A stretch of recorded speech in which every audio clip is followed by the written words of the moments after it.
Hello, PianoPod friends and listeners. Before we dive into today's conversation with inspiring guest, Dr. Artina McCain, I want to take a moment to acknowledge the timing of this interview. We recorded this session on October 24th, 2024, just days before the recent U.S. presidential election. As we release this episode, the world is witnessing a pivotal moment, grappling with the impact of this election and what it signifies for the future. However, the conversation you're about to hear was recorded prior to knowing the outcome. It focuses on Artina's tireless advocacy for underrepresented composers, her profound commitment to diversity and equity in classical music, and her journey to bring greater inclusion to the arts. We believe that these themes are more relevant than ever, given the current social and political climate. While we may not touch directly on the election results, the topics we discussed reflect a deeper, ongoing commitment to change, representation, and the power of music as a force for unity and healing. Thank you for joining us for this important conversation. Now, before we get started, I would like to introduce our sponsor for the month, the Art Song Preservation Society of New York. Their generous support makes this episode possible. I'm Blair Boone-Magura, the founder of the Art Song Preservation Society of New York, and I'm inviting you to join us for our Summer of Song Festival 2025, hosted by Manhattan School of Music. Join us for enchanting art song recitals and masterclass performance workshops led by international artists. Visit www.artsongpreservationsociety.ny.org for details, and join us in this realm where music speaks and words sing.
Welcome back to the new episode of the Piano Pod, everyone.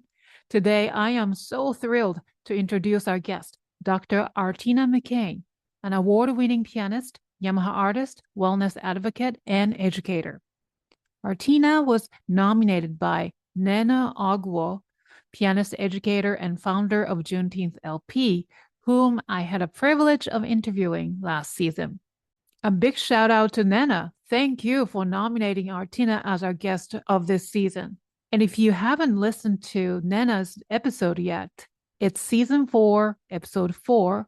So please check it out on YouTube or wherever you listen to your podcasts. Now, let me tell you a bit more about today's incredible guest. Dr. Artina McCain has been hailed as a virtuoso pianist by the New York Times. She has graced prestigious stages like Wigmore Hall, Carnegie Hall, and has performed with top-tier orchestras such as the Dallas Symphony and Memphis Symphony.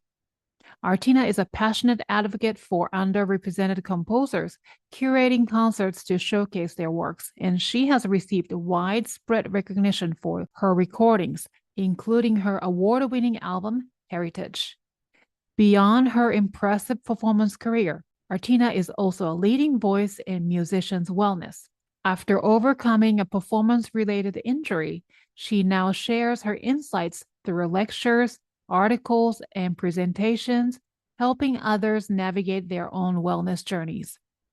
Her work has been featured on platforms like PBS and BBC, and she is currently an associate professor of piano at the University of Memphis, where she continues to shape the next generation of musicians. Before we dive into this inspiring conversation, I want to take a moment to thank our incredible TPP fans and loyal listeners. Your support keeps this show going, so if you enjoyed what you hear today, please rate and review us. It truly helps others discover the show. For those tuning in for the first time, welcome. I am Yukimi Song, a classical pianist and educator based in New York City. Whether you are pursuing a career in music, working in the classical music industry, or just passionate about piano, this podcast is your backstage pass to the fascinating world of the piano. In each bi-weekly episode, we connect with extraordinary talents who are shaping the future of classical music. Our mission is to build a community that embraces fresh perspectives, ensuring classical music thrives in today's ever-changing world. Be sure to check out the Season 5 introductory episode to get a glimpse of what's ahead. And don't forget, you can catch up on previous episodes on your favorite podcast platforms or YouTube. Now, let's dive into Dr. McCain's inspiring journey as a pianist, wellness advocate, speaker, and educator. Please enjoy the show.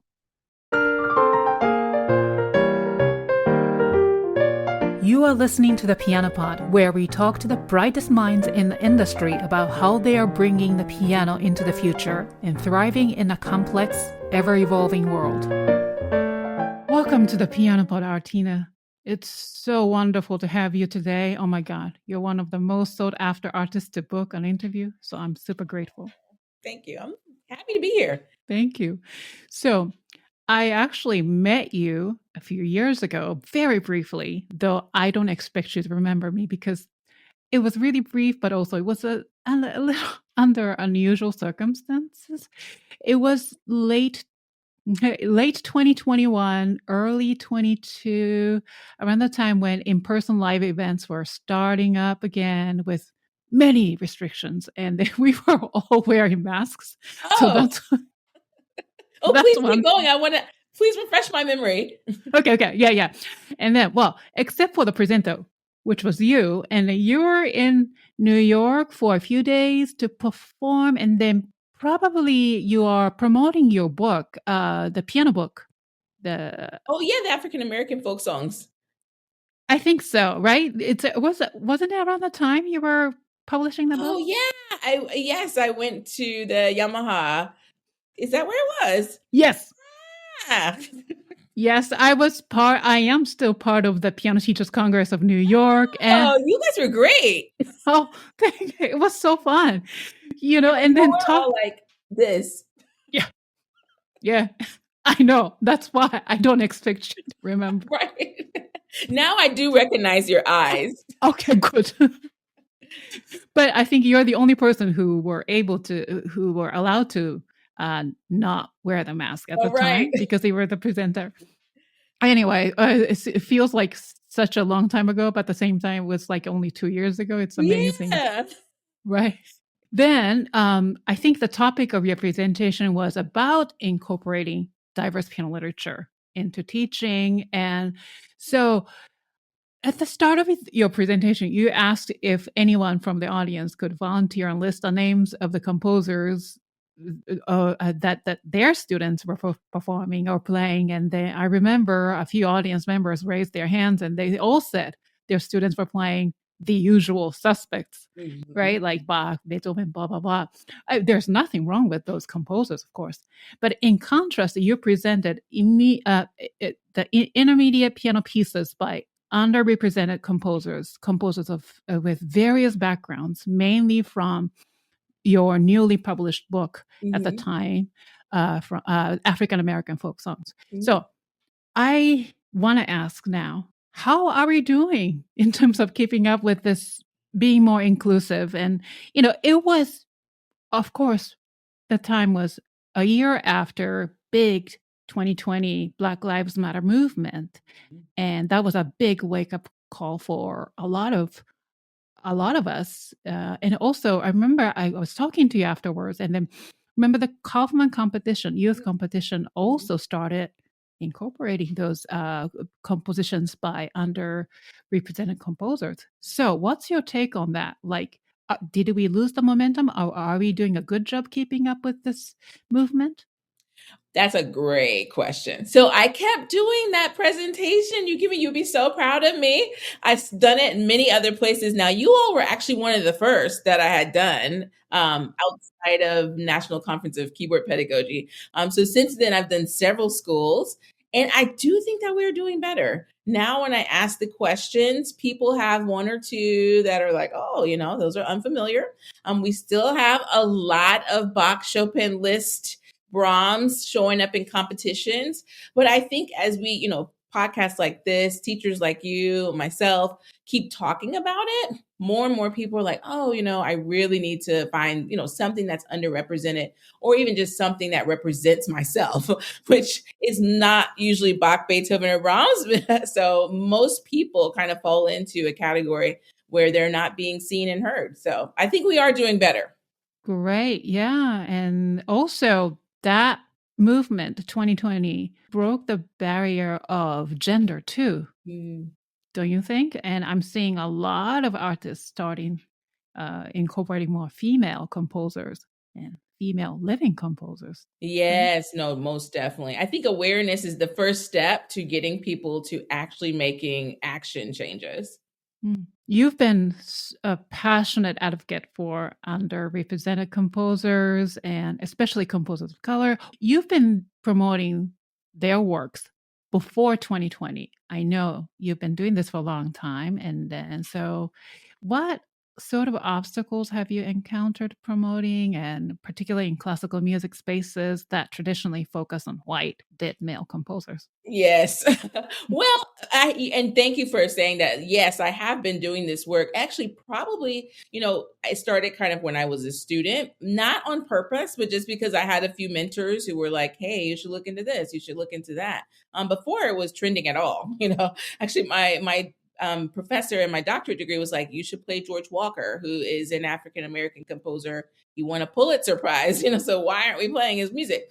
So I had my first recording actually in 2011 of African American art songs and folk songs and spiritual, sorry, with I.C. Simpson Monroe. And that was sort of the eye-opening moment where I was like, oh, I should keep diving deeper into this. It actually started with me playing vocal music and chamber music. And so since that time, actually, that time I thought was sort of the golden era. There weren't a lot of opposition because nobody really knew what we were doing. So they were like, oh, that's that weird thing she likes to do. But, since 2020, where it became more publicly known and more people sort of jumped on a bandwagon, and some of them have already jumped off, I think it started off like, yay. And now I feel the opposition is like, some people think we're taking something, like if we give space to people who are underrepresented or not represented at all, you're taking something away from the standard repertoire, which I think is very unfortunate, because I think we all win when we're inclusive. I mean, really, very few people are represented in the canon if you start to think about it. So if you live in America, there's not even much American representation in the canon. So I kind of feel like everybody should be wanting to expand the canon because it just provides more opportunities for everyone. Exactly. The opportunities. Exactly. Right? Yeah. Yeah, Scarcity mindset is the opposite of that. Right? exactly. And that's what I think is creeping in now, unfortunately. So, I mean, I'm still doing great work and still have lots of invitations to do the work, but every once in a while you get someone that's like, oh, this is a lesser than project, or this is not as good as if we just sit here and listen to Beethoven sonatas all the time. So I won't name any names, but we definitely have had a little bit of that. The thing is to think of less, right? So one particular group of people or group of composers. For example, I'm obviously Asian, and then there are so many Asian population in the classical music world. However, do you ever hear Asian composers? Exactly. Hardly. It's weird. Very, very, even less than Black composers now. I know.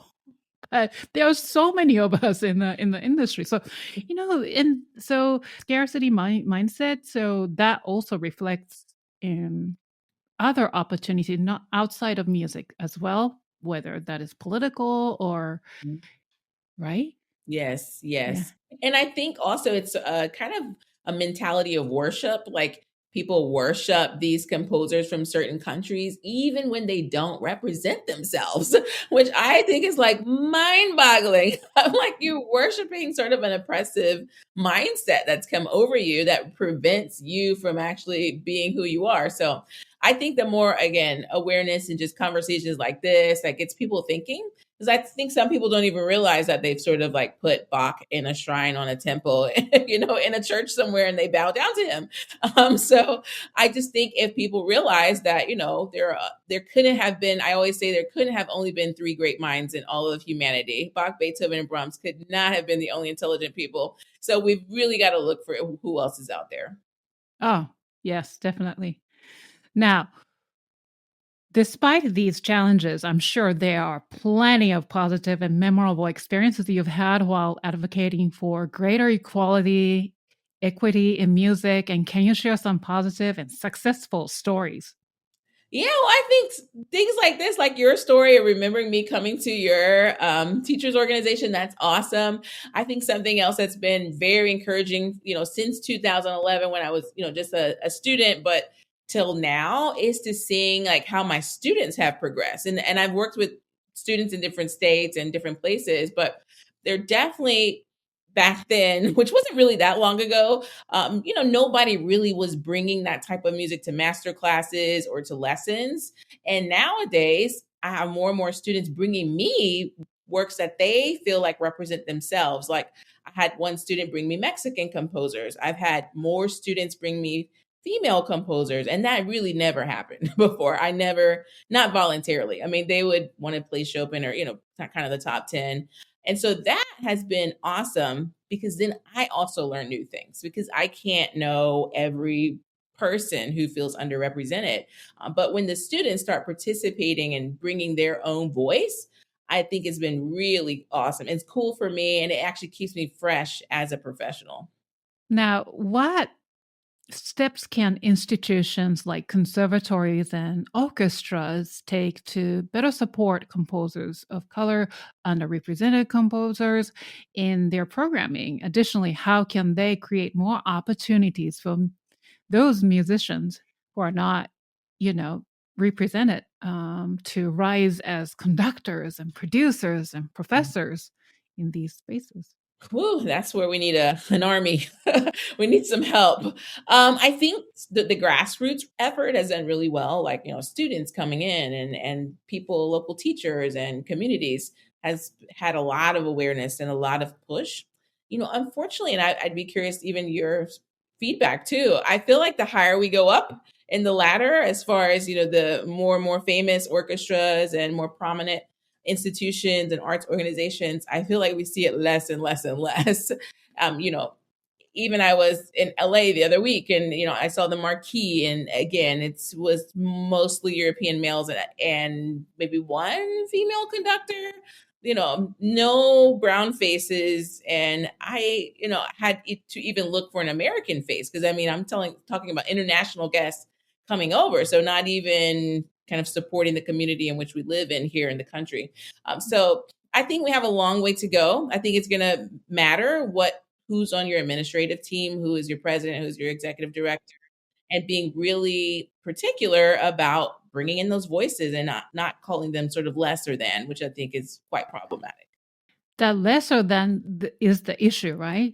Mm-hmm. To change that, we really need to bring more people in, like diversity, because people really need to see it. Yes. And it helps your audiences too. I run a chamber music series here in Memphis, Tennessee, and most chamber music series I've been to or performed at, is mostly older white faces, which is great, but those faces don't look like mine. I mean, I will be very hard pressed to see another Black face in the room listening to a Black performer. And so, I mean, my dream is that I would see all the faces in the room and they would be enjoying artists that look like them and also learning new things about people who don't look like them. And so I think until we have more diversity in all the spaces, you're also going to have a huge population of people who love music and art who will never come because they don't know why they should. It's, it doesn't look like them and they don't have a background in education and music to, intellectually want to go. So I think that it's an unfortunate marketing disadvantage too, to limit who you market to. Absolutely. Yeah. Well, we started out with a little bit of too serious, so I want to make this conversation lighten up by, talking about your album, and which is beautiful. I was listening to this album all morning long before we started this conversation, but also for several days. It's called Heritage, and it came out in year 2020. So can you introduce us to your solo album, Heritage? Oh, yeah, sure. And I've got new albums coming out next year too. So, oh, great. No title yet or anything like that. But Heritage is interesting because just as I said, I had sort of started my journey as a student in 2011 in my doctorate degree. Heritage is kind of an exploration, I guess, of that decade of the 2010s of American music. I actually, after I started playing the African American spirituals and art songs, I realized that I didn't really know too much about any American music, outside of Gershwin and Copeland. And again, there's got to be more than two great minds, And so I started digging into more American music. On that album is at the time was one of my colleagues' music, Ken Metz. And so I recorded some of his Hermetitos. And then I also did other American composers like Margaret Bonds, Charles Griffiths.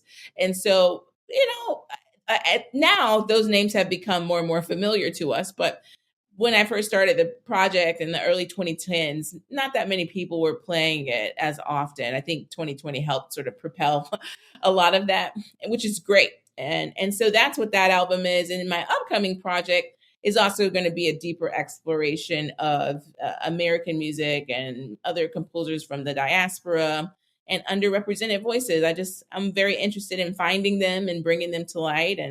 And so I'm excited about that too. Oh, wow. Can you get us like a little sneak peek into your new album? Like who would be the composers and maybe just a little hint of repertoire list? Okay. So a very small hint is I have been playing a lot of Joseph Joubert, who probably many people, if they've heard me play in the last year or two, have heard some of his music. He's a fantastic conductor, pianist, and actually most known in the Broadway world. So being a New Yorker, he was most recently, he did The Wiz and he's done Color Purple.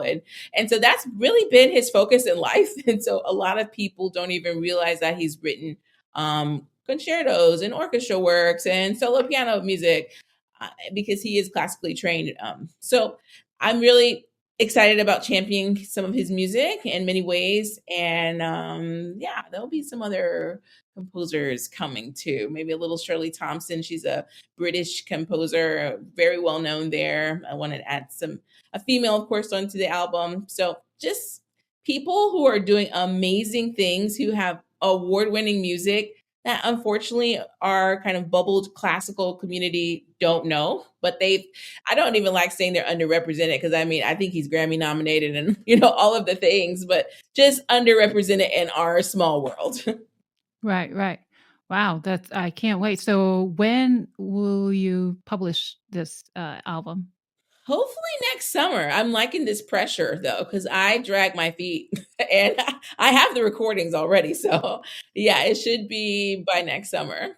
Oh, wow. Wonderful. I can't wait. And so let's talk about heritage again. And then I see some, let's say, hymns or gospels like Amazing Grace, Old Time Religion, Go Tell It on the Mountain, and which was arranged by Teresa Wolf.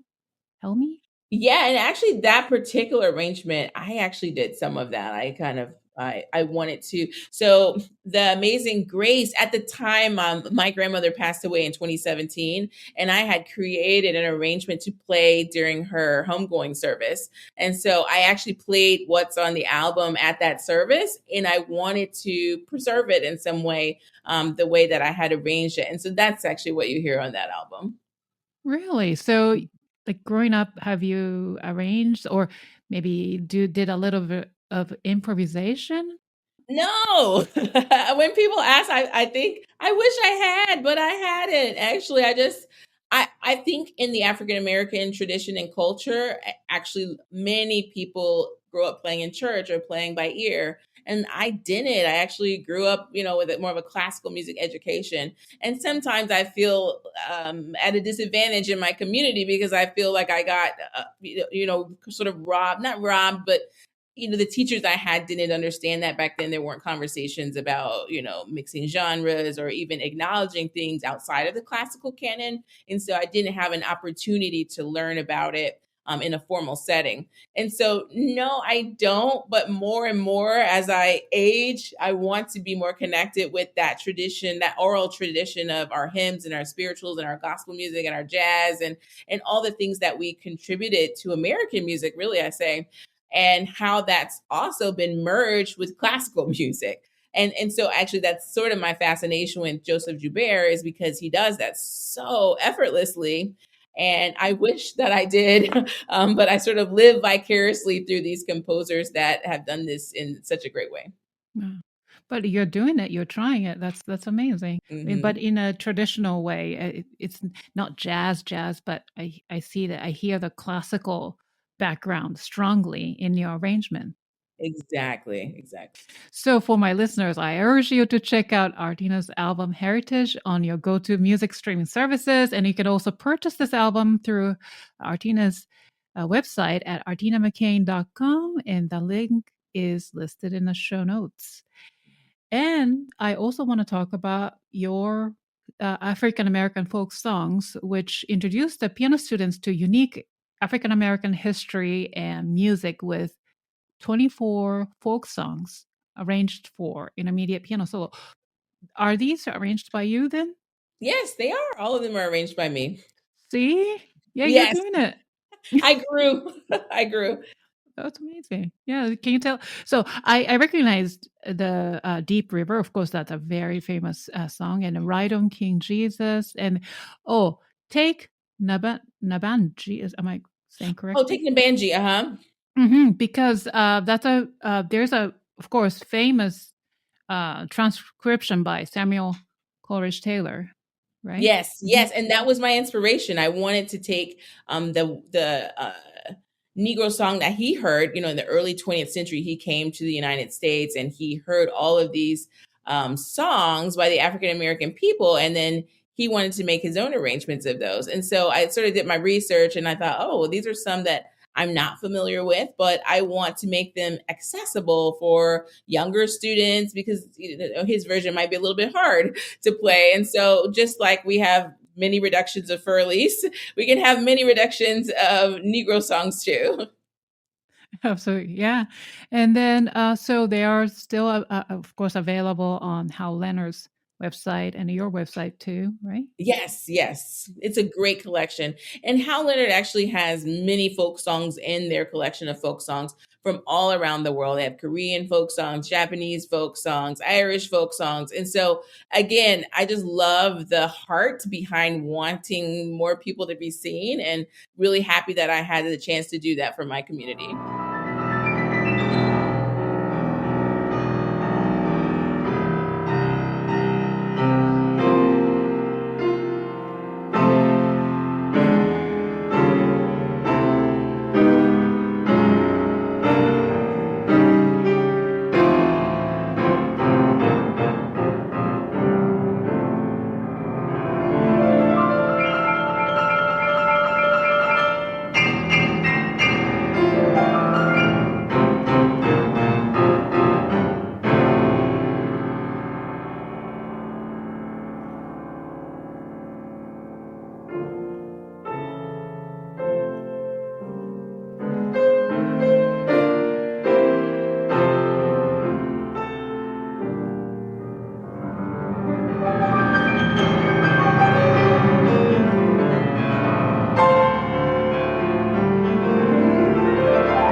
2020, the Black Lives Matter movement had a significant impact across many industries, including classical music, and you've been a researcher, advocate for composers of color, and so on, long before 2020. But how did the events of that year influence your work as an artist and advocate? And what lasting impact has the movement had on the representation of Black composers in classical music?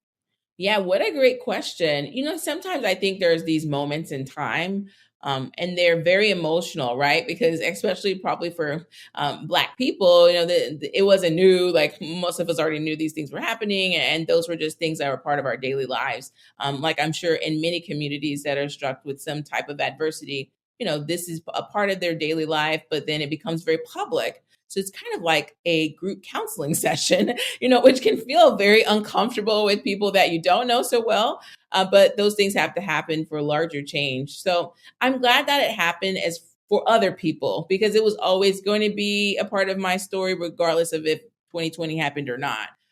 So I'm happy that other people are aware. I'm also happy that it also brought to light the fact that so many other people were suffering from various adversities. I'm happy that, there was sort of a tsunami of change, I think, in that year or so. I think the problem with sort of group change or things that happen very quickly is that, then there's always some backlash. There's always people who are taken off guard because they didn't really even realize these things were happening. And then it feels sort of threatening to them, unfortunately. And so I think that for those of us who were doing the work, we just kept on doing it. It didn't really change too much for us. I think the people who maybe they got excited during that time and maybe have sort of fallen by the wayside now, I'd like to encourage you to, get back on the bandwagon, to keep it going. That, these things, when we have inclusivity, it helps all of us, not just the person that you're helping. It's even just in our communities, if we help the least of those in our communities, it helps the whole community be better. And so I would encourage you, if you're not on the bandwagon, to get on the bandwagon, to learn. There's so many resources out there that can help you make a change, whether you're a teacher, you're an arts administrator, you're a professor, a student, whatever you do, whatever little part that you think you have, it's actually huge, because that's what moves, these mountains, these orchestras to continue to not only play three composers, but to start inviting other people and to expand their artist rosters and who can be seen and heard. Wow. Well said. Thank you. So now, how can we inspire more pianists and musicians? Maybe you already answered, but students to explore their inner selves, identity, and language, lifestyle, and reflect that depth in their programming? Yeah. How can we inspire them to do that?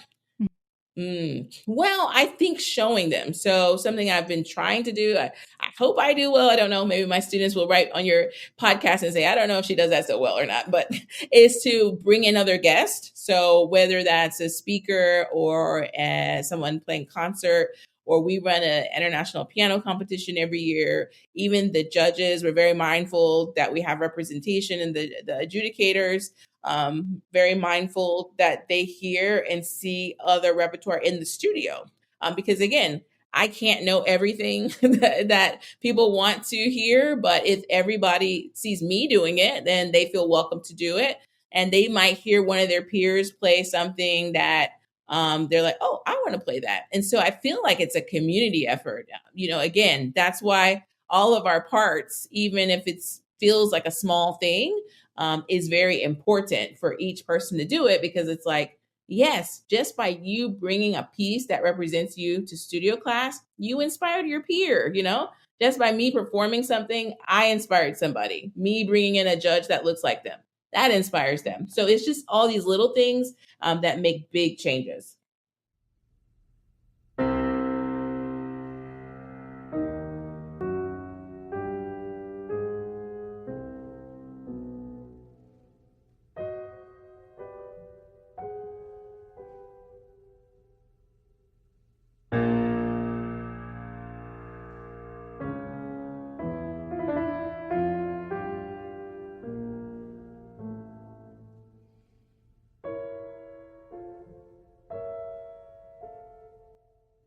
Now, I want to pivot our conversation to more of your amazing career. You've built such an amazing, extraordinary performing career, performing with major orchestras like Dallas Symphony and Memphis and so on, and giving solo recitals at renowned venues like Carnegie and Merkin and more. Now, I watched a few videos. Your repertoire list ranges from Mozart, Chopin to contemporary pieces. It's amazing. And I watched your performance of Mozart Fantasy in C minor. Whoa, that's so hard, but your performance was just so superb. Now, looking back, what have been some of the defining and memorable moments that shaped your artistry, you think? Oh, I feel like there's so many. Oh, please, you're more than welcome to brag here. That's why I created this platform. So please do. Okay. Maybe I'll pick two and talk about two. Okay. So again, and then I feel like, oh, I'm going to leave out one and somebody's going to say like, you didn't think that was memorable, but no, I think two for very special reasons. So I got to play at Wigmore Hall, which, is sort of an epic career goal to go to London and play at such an iconic place.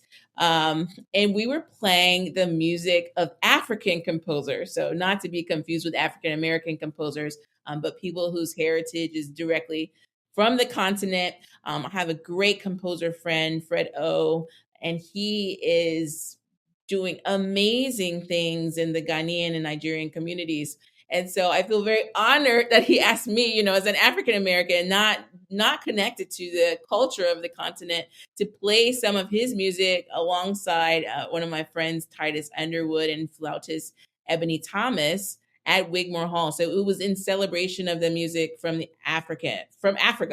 And so I think besides it being Wigmore and an amazing concert series, the thing that was really powerful was that backstage in Wigmore, there are all these faces of famous people who have played there, Menahem Pressler, Martha Argerich. There's so many people, conductors, composers, and just anybody who walked in there. And I don't recall seeing probably more than a handful of brown faces, if any. And so the fact that we were there representing music from Africa, not even as an African American, but music from Africa, just was mind-boggling to me. And just what a ceiling, what a crack in the glass ceiling to have that concert series there. Curated by Rebecca Omordi. She's a fabulous pianist. And I believe she's of Ukrainian descent and also from an African country as well. Just those kind of things are mind-boggling. Yes, it's great to play at Wigmore, but it's more beautiful to crack a ceiling that should be open to everyone. So that's one of them. I think my second one, which I also think is just as cool, and we were kind of chatting about this before, is that Solange Knowles, who many of you might know as Beyonce's sister, is also really interested in curating concerts, and she has a huge platform, obviously, and she's interested in multi-genre music, particularly the music of African Americans and the contributions that we've had here in this country. And so last year, I got to perform in New York at the Brooklyn Academy of Music in a show she curated about gospel music, but she included the music of Mary Lou Williams, who's a jazz pianist, who was a jazz pianist, undersung, but actually pretty well known in the jazz community. And I actually didn't know of her until I got asked to play her music. And so that also was just iconic, not just because it's Beyonce's sister, but because now we are marrying and mixing genres, which I feel like when I was a child, and that was my everyday language, is, listening to gospel music at home, but then having to sort of separate it from my classical lessons. Now those two things can be in the same space. You can have jazz, gospel, classical. And to me, those things are just epically beautiful. Wow. But you just bombed with this huge big name like Patrick. I'm still like processing. Sorry. Wigmore and Beyonce don't even seem to go in the same sentence, but that's what's so cool about it. Oh wow. What an opportunity.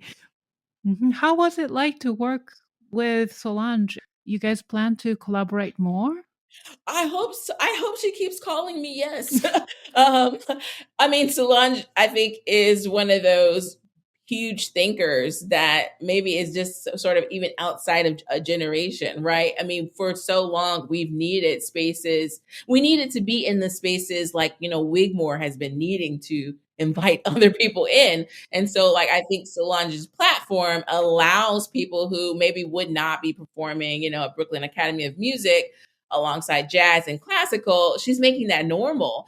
And the audience was just incredible. I mean, don't have doctorate degrees in classical music or jazz, but they could resonate with what we were doing because of how it was presented.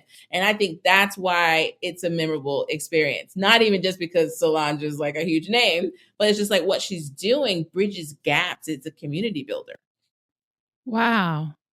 Yeah, that's a lot to take in because I have been doing this podcast for close to 5 years, and it's been about bridging the gap and how can I reach out to more people with this classical music? That's how it started, right? And Mhm. so, is it about watering things down to make things a little, I don't know, then, or what is it about interdisciplinary work, which is, yeah, it works, but yeah, it's a lot to think about how It to. is. And I think and the thing I think is cool about the Salon show is she did not water it down.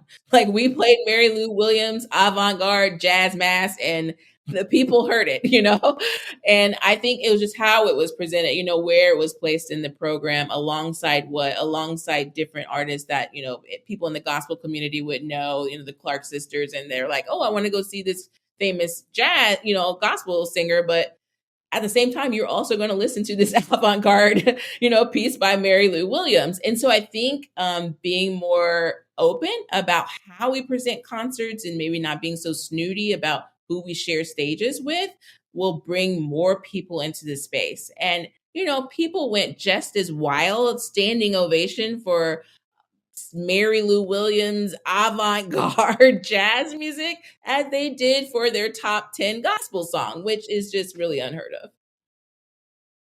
Before continuing this inspiring conversation with our guest, let's take a moment to hear from our valued sponsor of the month, whose support helps make this podcast possible. Are you ready to immerse yourself in a world of music? The Art Song Preservation Society of New York, or ASPSNY for short, is thrilled to announce our Summer of Song Festival 2025, hosted at the iconic Manhattan School of Music.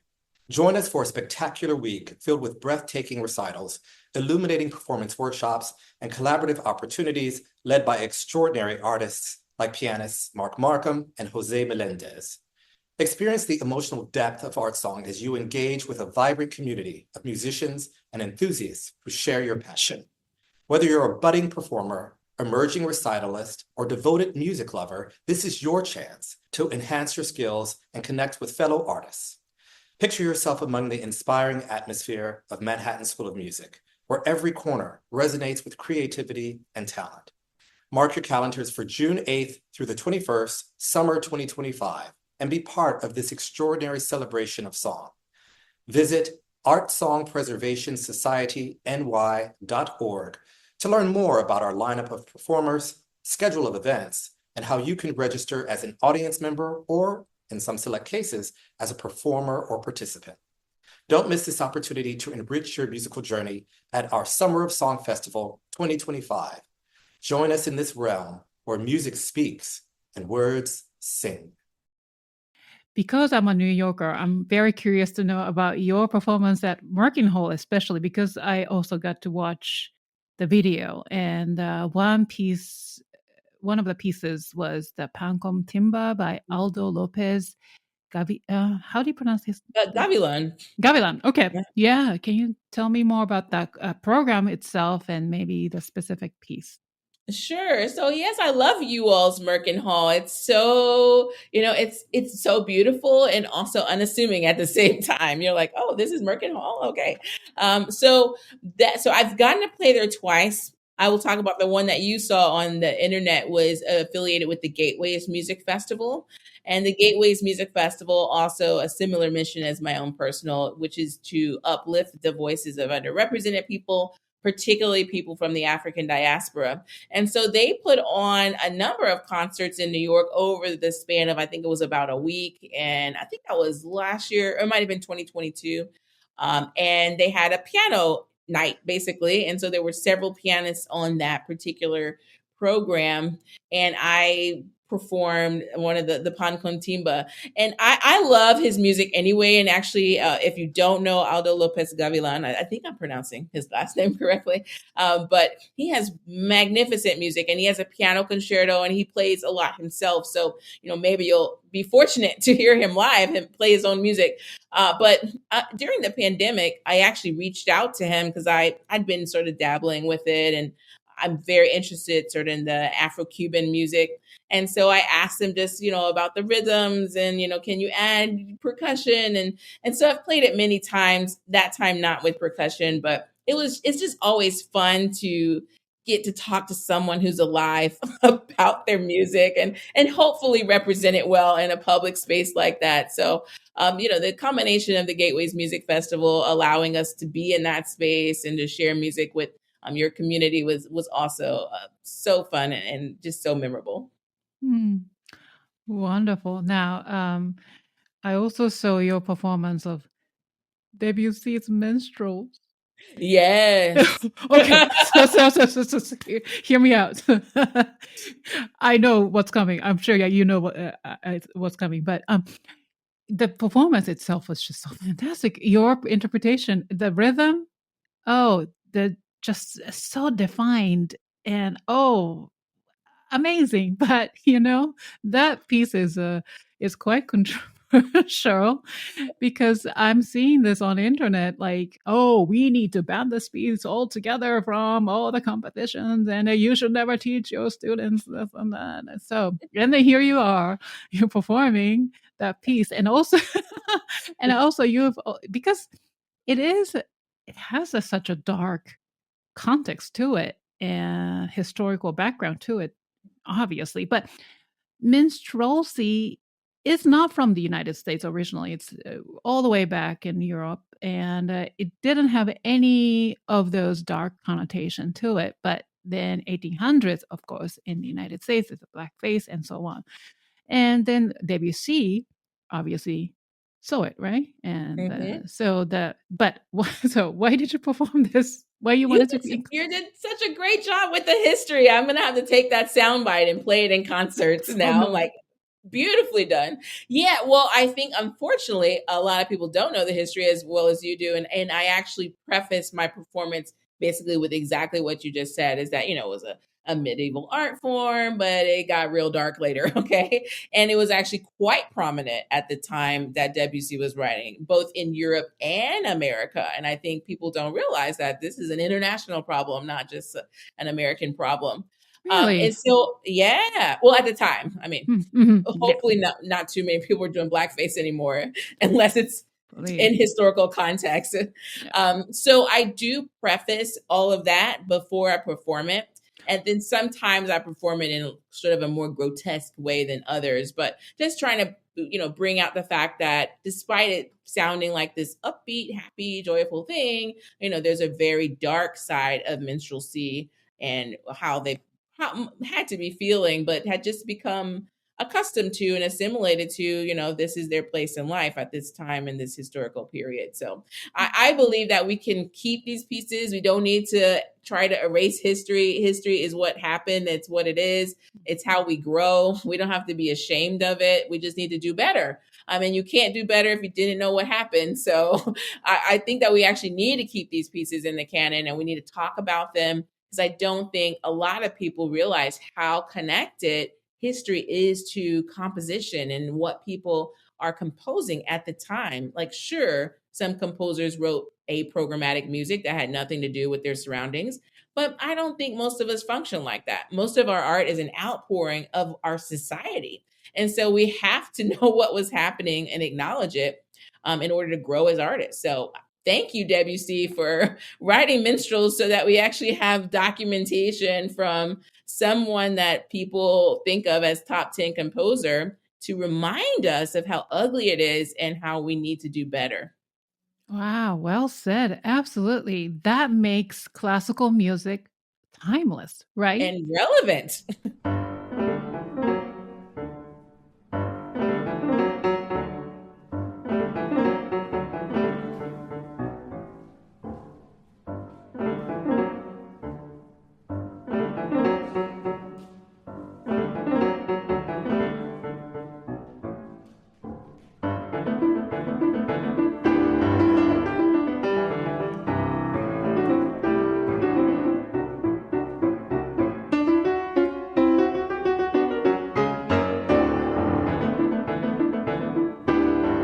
Look up the Gateways Music Festival. Actually, it was birthed at the Eastman School of Music. Some people don't know that. So it's a big thing in Rochester. They actually have a chamber music series in the fall, and their organization is just growing. Last year, we actually got to go to Chicago. So they're sort of taking the Gateways Music Festival on the road. And I think, anybody who's doing this type of work, as the more we can bring it to other communities, touring, if you have that kind of budget, it just makes it more accessible to everyone versus like, oh, you can only see this in New York or London or, some fancy place. Like, no, it's coming to your backyard. And I think that's important for all of us to have the opportunity to see, but also to encourage us to continue with whatever community you're meant to serve.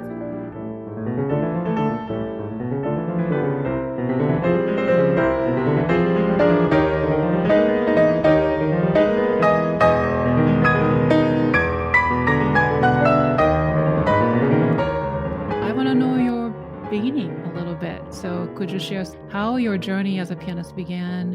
What initially sparked your passion for music? Yeah, so I like to start this story with, my mother didn't like my singing, and so she put me in piano lessons. I was a very chatty child, which plays very well into my career now, doing lots of speaking engagements. But none of my parents did not play music actually. My grandmother had a piano and she played some music. She taught a little bit and she also played at her church. And so outside of her, I didn't really grow up with like in a musical family, that, I mean, they appreciate music, but it wasn't what anybody did. And so I started kind of at the age of 9, old. And then I continued. My dad actually got a job in Orlando, Florida. And so I had the opportunity to go to a performing arts magnet high school, Dr. Phillips High School.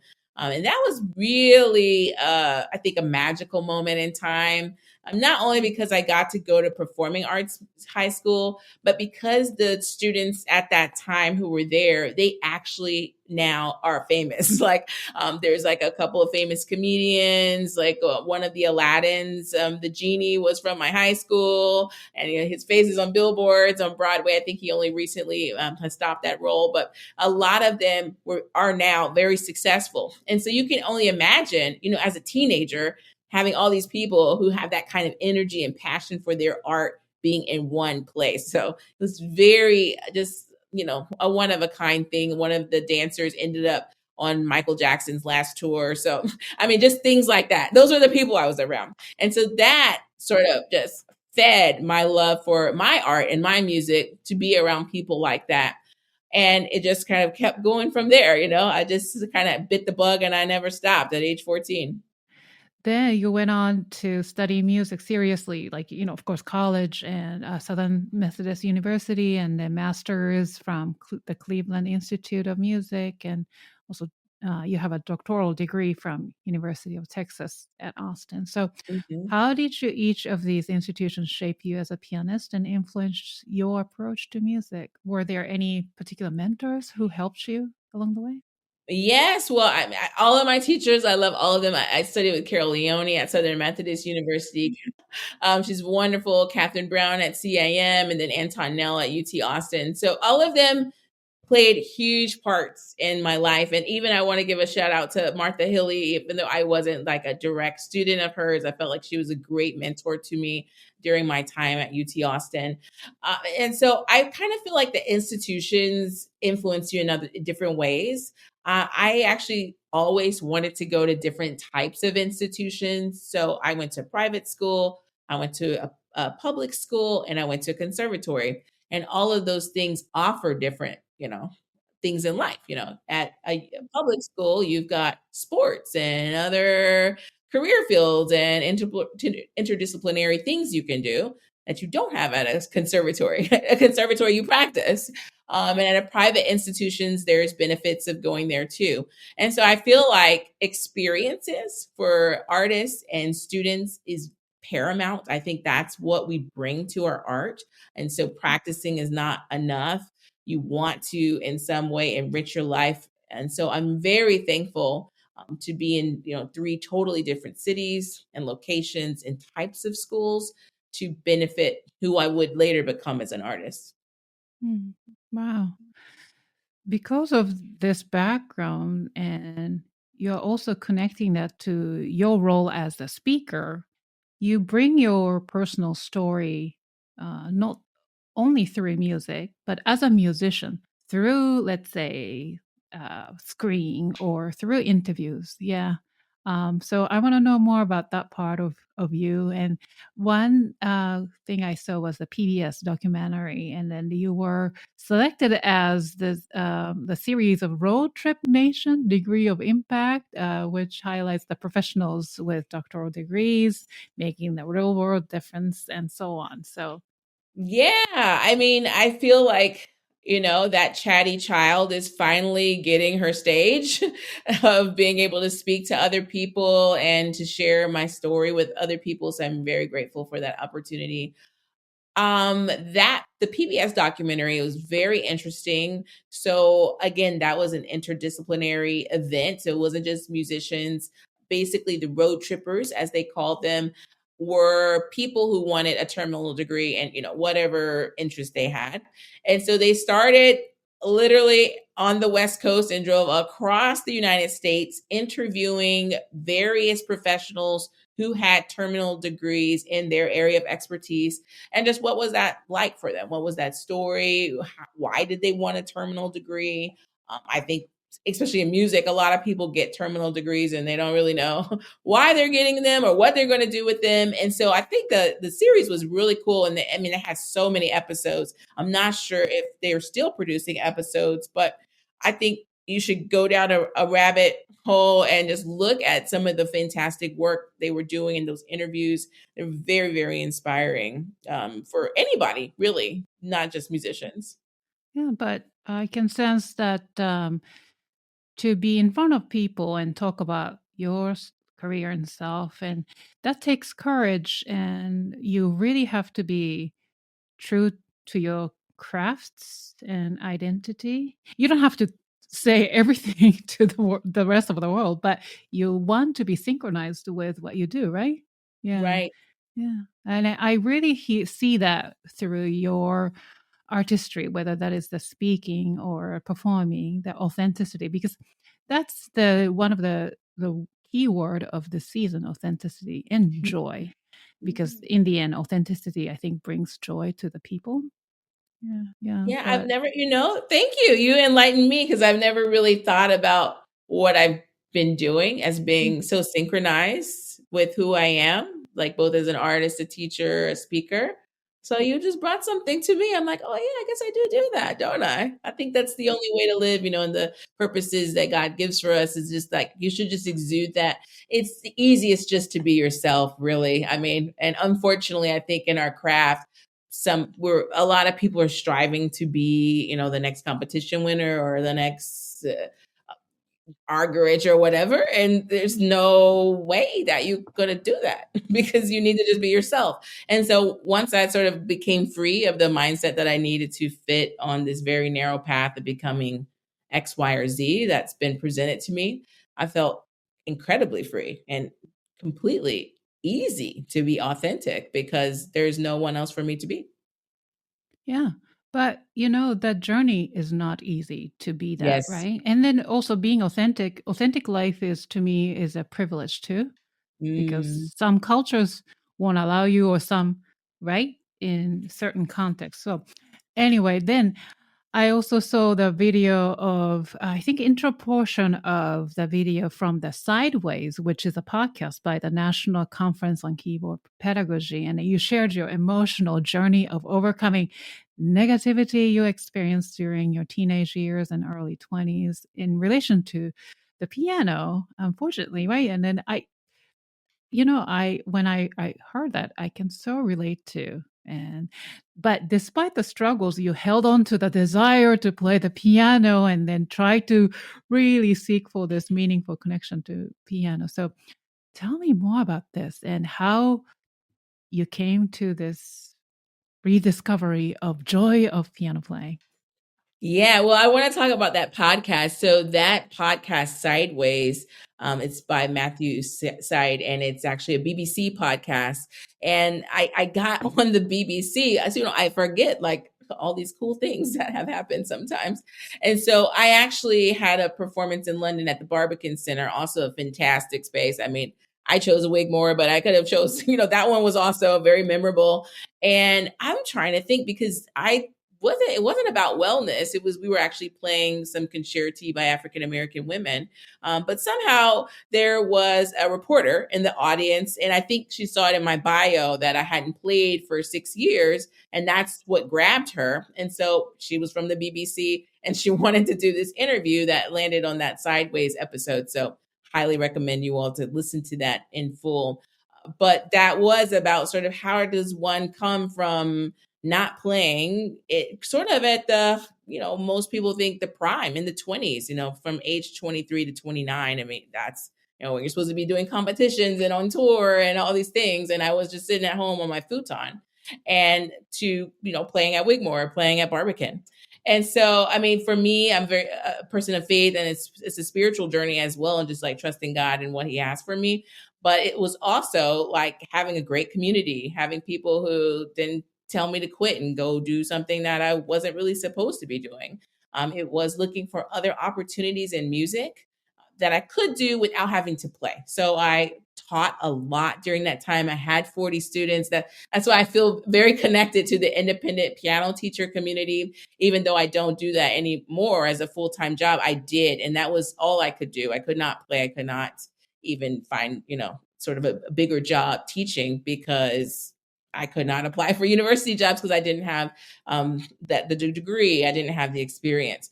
And so that has been a journey for me to kind of overcome mentally, therapy, all of the things so that one can overcome. And then in the 30s, which most people would think your career is already established, that's when I started. As a performer. Yeah. Yes. Mm-hmm. You've mentioned that your relationship with the piano no longer feels like a vocation, but rather an opportunity to connect with the human soul. That was beautiful. And how does this philosophy influence your approach to music making today, both in performance and teaching? Yeah. Whoa. I mean, it's so epic. I think kind of goes back to faith for me. It's like a calling. Like you cannot not do what you're supposed to be on the planet to do. You need to do that, and I agree with you. It is definitely a journey. Doesn't feel great in the 20s when you're sitting on your futon and you're watching people win X, Y, and Z competition. And in your opinion or what you've been trained to think is that, if I don't do that now at this time in my life, I'm a failure or I'm just not going to make it and I'm going to need to do something else. It takes a lot to persevere. I think that would be the word for me to give to someone who's struggling like that. But once you can get through that period of your time of struggle, and please do get the community that you need to encourage you to go on, I just feel like the other side is such a gift and a privilege to be able to share that with someone else. Not just for myself, but because it encourages other people. I mean, we're all going to go through various things in life. And sometimes we don't even know who we're encouraging when we're just doing our thing. I've got mentors, actually Joseph Joubert, who now I have the privilege of playing his music. He was somebody that I was, fangirling from a distance for a long time. I didn't know him. I would watch stuff that he did online. I knew of his music. And so I think if you can just think that you might be encouraging somebody that you don't even know that's watching you from a distance, just to have the stamina to keep going is really important. Just don't give up. But thank you for being really honest about that time period. It's not easy to talk about, you know, those difficult moments, and so that's why what I mean by authenticity, where people tend to hide things or try to portray themselves as someone that is bigger than yourself, or right, but that's not the case. So now that challenging period, is that connected to your injury or something else? Oh yeah, definitely from my injury. It was just Okay. a time period that I could not play, and I was, seeking different solutions, but everything would lead to a little bit better, but not good enough. So yeah, I mean, I think as musicians, fortunately, unfortunately, sometimes people strongly identify their self-worth with their job or what they do. And so when you are severed from what you do, it's like you lost your entire self. But I wish it wasn't the case, but I'm sure, many people, it's like, I'm a conductor, I'm a pianist, I'm a this. And we're so much bigger than that. And that's, I think, the human soul aspect of like, no, I use my art to portray who I am. But at that time in the 20s, I was not so spiritually enlightened. And so I definitely thought of myself as I am a pianist. And so to not be a pianist is like a death. Mm. But you overcome and you are able to share the story. That's the true strength. I admire that. Yeah. Awesome. So let's go back to that injury part, not to, focus on the negativity, but you're using that experience to really help others. So I'm curious to know about this muscle activation technique and Yeah. recovery. Yeah. Yeah. So when I went to my my doctorate degree in Austin, I was connected through a woman at my church to this wonderful practice, which now their name is the Continuum Method. And it was another alternative technique. And honestly, I had been through so many alternative techniques because this is getting to the end of that about 5-year period. And I was like, I don't want another. I'd done Alexander, I'd done massage. I mean, I love all of you who, champion those things. God bless you. And they did what they needed to do for me, but I didn't experience a full healing. And so I had become very apathetic and just like, I'm really going to have to choose to do something else anyways. I don't really want to listen to you right now. But I did. I heard her and I followed through and I got connected with this modality. And I mean, it really changed my life. I mean, I could not play to, doing all the things I do right now, which is just miraculous. And so it's called the Continuum Method. I'm happy to send the link that you can put in the show notes. I think they do a much better job than I ever will do at explaining the science. So I'm not going to try. They have a wonderful website. It's basically a manual technique. It's done on a massage table, but they believe in turning nerve endings back on that have been shut off for any number of reasons related to trauma, an accident, overuse. I mean, it could be many different things. But I'm a human. So of course I hurt myself.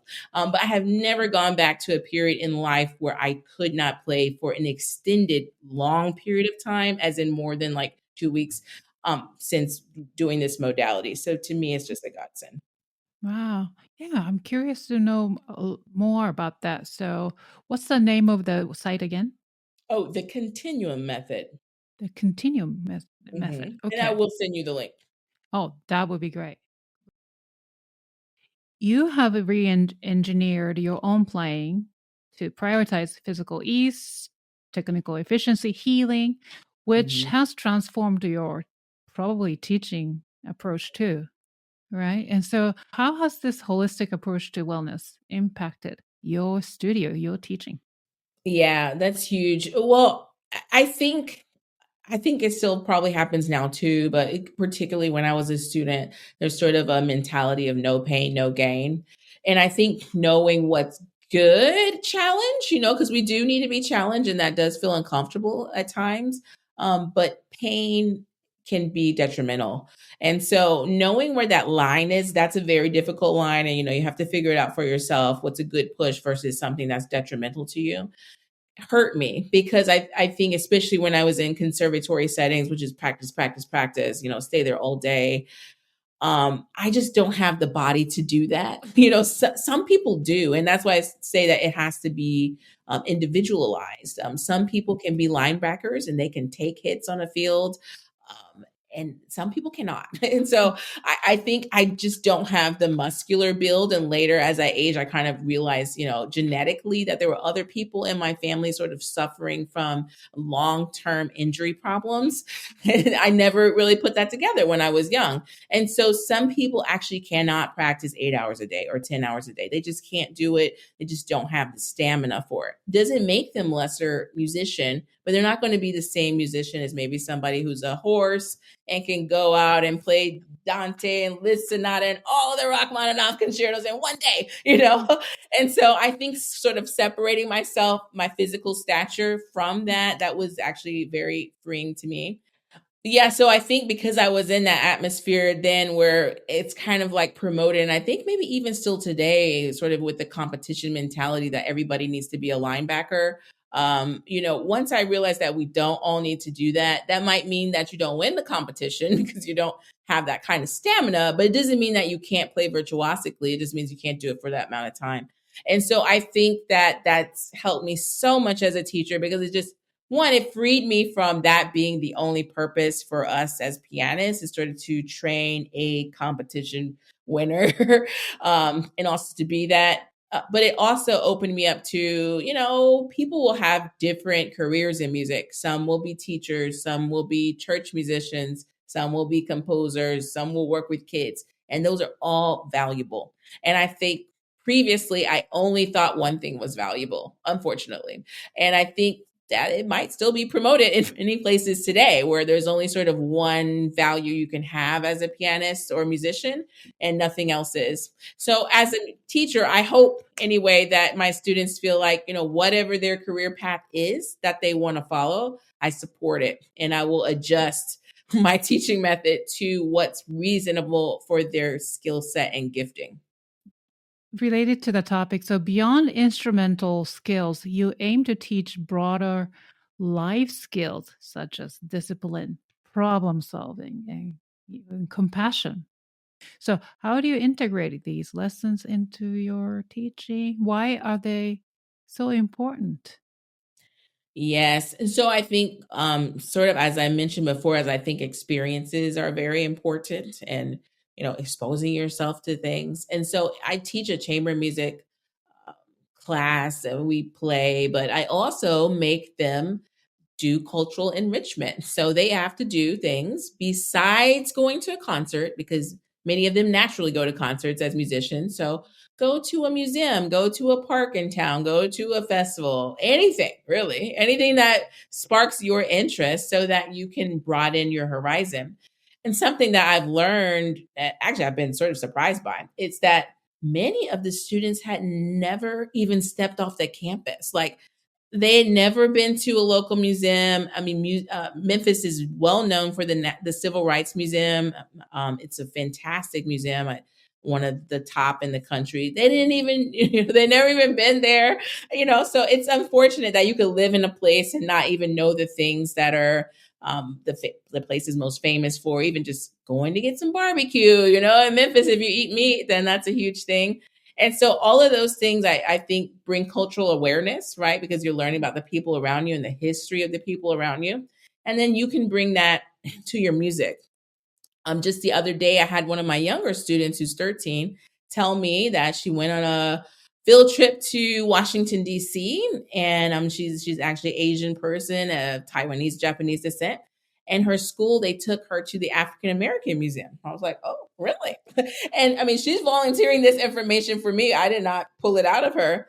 She's playing a piece by William Grant Still. And she said, I went to the music floor at the museum and I saw William Grant Still. And her face lit up and she just felt like more connected to his music because she had learned something about it in a museum, at age 13.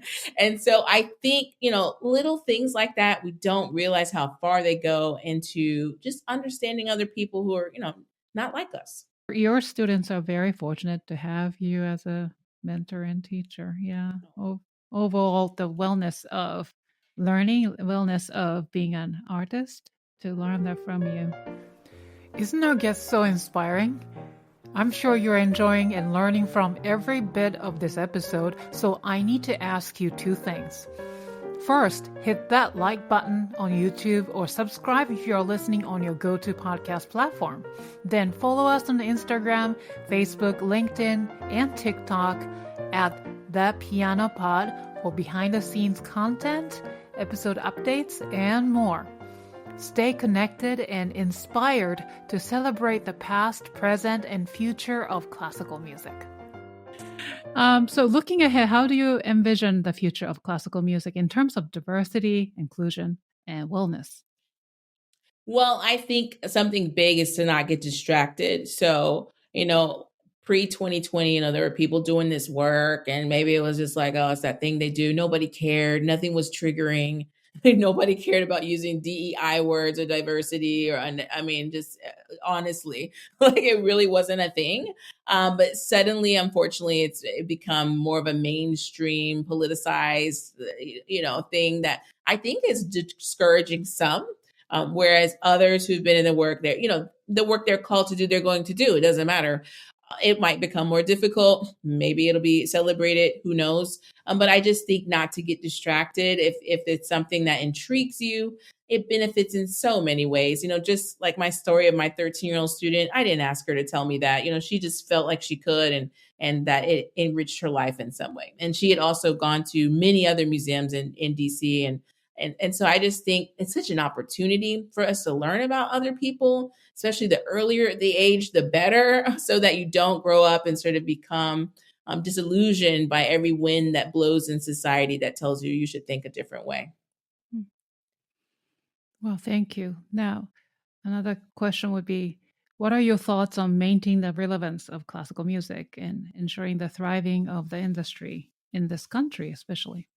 Well, I think being more open to sharing the space, I think actually what Solange Knowles, not just a name drop, but playing avant-garde music and gospel and jazz. And she also does like some R&B stuff in one weekend with all kinds of different artists. Like nobody really does that. And so I think a lot in classical music, we're very siloed and we sort of worship the spaces in the way we present it.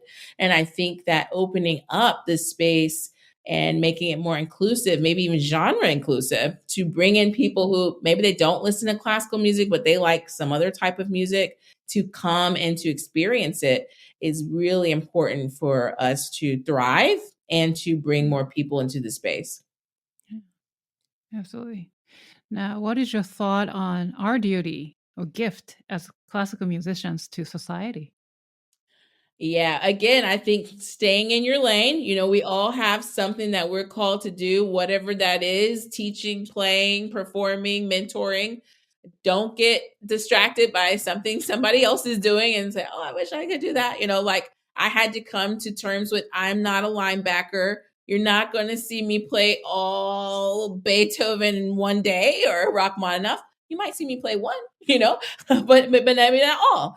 And we've got to be okay with that. And so whatever you can bring, it is important and it is very valuable to those who will see you. I think being encouraged and being inspired is a cumulative effort. It's not just one person that inspires us all, it's many. And so whatever it is you have to do, I just say you need to do that. But to find that path, the journey is not easy, but if you take the challenge, the outcome is beautiful, right?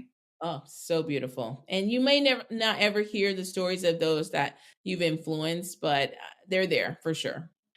So I want to know your future. Nobody knows the future.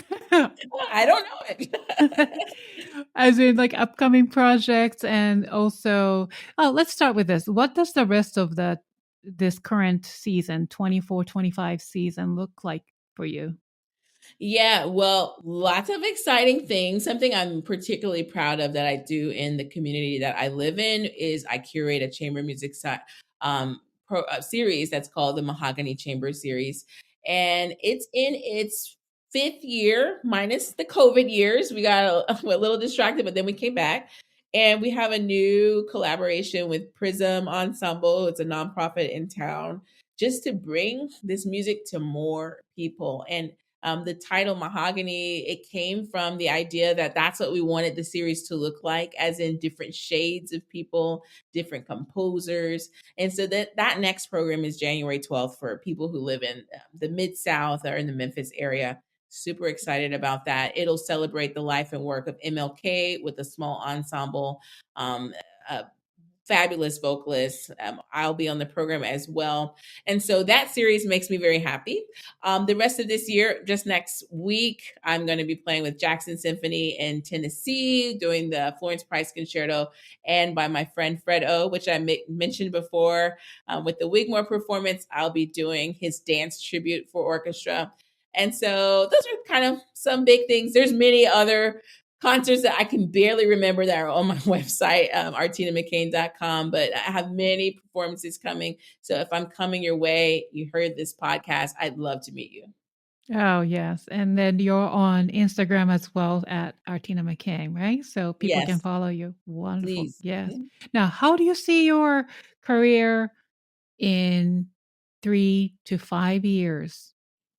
I don't know. I hope I see it as flexible. I always want to be relevant to what's going on. I think, as you mentioned, that authenticity, life changes, and that means we have to change with it. And so I hope that I'm flexible enough to do that, whatever that looks like, and who I'm supposed to be reaching. Maybe I'm speaking more, or playing more, or teaching more, or some combination of those things. But I just want what I do to be relevant to the community that I've been called to influence. So I think relevant would be what I see it as. Beautiful. Any last thought before we go to the rapid fire segment? Oh my gosh. Well, this has been wonderful. Thank you for such thought-provoking questions. I mean, I'm like, oh, I'm authentic and synchronized. Like I should You put that in are. my bio. Yeah, yeah. Absolutely. So no, just thank you for such a thought-provoking conversation. I hope again that the people whose ears it lands on, that they have ears to hear what's for them and to take that into spaces where they have influence. Wow, thank you. It's a really privilege to speak with you, to have this meaningful conversations. So, for our listeners, please go to artinamccain.com to learn more about Dr. McCain's solo and chamber career and her concert updates. And you can also watch some of her solo and collaborative performances on her YouTube channel at Artina McCain. And you can also, of course, listen to her solo album, Heritage, and other albums as well on all major streaming services. And all the links are listed in the show notes. So this has been such a fun, inspiring conversation, Artina. But before I let you go, we have one more thing to do, which is called the Piano Pot Rapid Fire Questions. This is the part of the show where I get to ask fun questions to each guest. Now, here's a little twist. As silly as these questions may sound, your answers may reveal who you truly are. So, ready or not? Okay. I want you to answer each question with the shortest responses possible. No explanation is needed. All right, so let's start. Are you ready? Yes. Okay. Nervous. Number one, what is your comfort food? Fried chicken. Ooh, yes. Great. Any particular brand that you like? I like Memphis's famous brand Gus's. That's got to be a favorite. Wow. Wow. I need to go visit Memphis now and try it. Yeah. Great. How do you like your coffee in the morning? I don't like coffee. Really? Ah. I don't. You know what? Tea You're a drinker. tea drinker. I know. I saw it in your bio. Yeah. So what kind of tea do you like? Which? Ooh, so many, but a nice oolong is great. Cats or dogs? Neither. Oh. Okay. That's the first We are time. learning a lot about me, aren't we? Yeah. Oh, yeah. Sunrise or sunset? Sunset. Summer or winter? Summer. Now, level 2. Okay. Ooh. What skill have you always wanted to learn but haven't had a chance to? Languages. Any particular one? I've always wanted to be more fluent in Spanish. I speak a little, but not enough. All right. What is your word or words to live by? Persevere. Persevere. Oh, beautiful. What is the most important quality you look for in other people? Authenticity. Now, next one is a little difficult. Name three people who inspire you, living or dead. Oh, oh no. I'll do living only because they're top of mind at the moment. Joseph Joubert. Oh my. Shirley Thompson. And we'll say my mother. Beautiful. Name one piece in your current playlist. Okay. Mary Lou Williams, A Fungus Among Us. Okay. Oh, wow. I need to list that in the playlist. Wow. Okay. I will check that out. Now, last question. Fill in the blank. Music is blank. Music is refreshing. Oh, that's the first time I hear that. Everybody says different things, but yeah, refreshing. Wow. Beautiful. Thank you. So that wraps up this episode of the Piano Pod. Thank you, Artina, once again. Thank you. Yeah. Thank you for joining us and sharing your stories, insights, and expertise. Once again, to our wonderful audience, you can learn more about Artina and her amazing work through her website at artinamccain.com. Thank you to our wonderful fans and listeners for tuning in today. And if you enjoyed today's episode, please rate, review it on your go-to podcast platform. Please remember to hit the thumbs up button to subscribe to my channel if you are watching this episode. Follow the Piano Pod on social media to get the latest piano news via Facebook, Instagram, TikTok, and LinkedIn. I will see you for the next episode of the Piano Pod. Bye, everyone, and thank you, Artina, once again.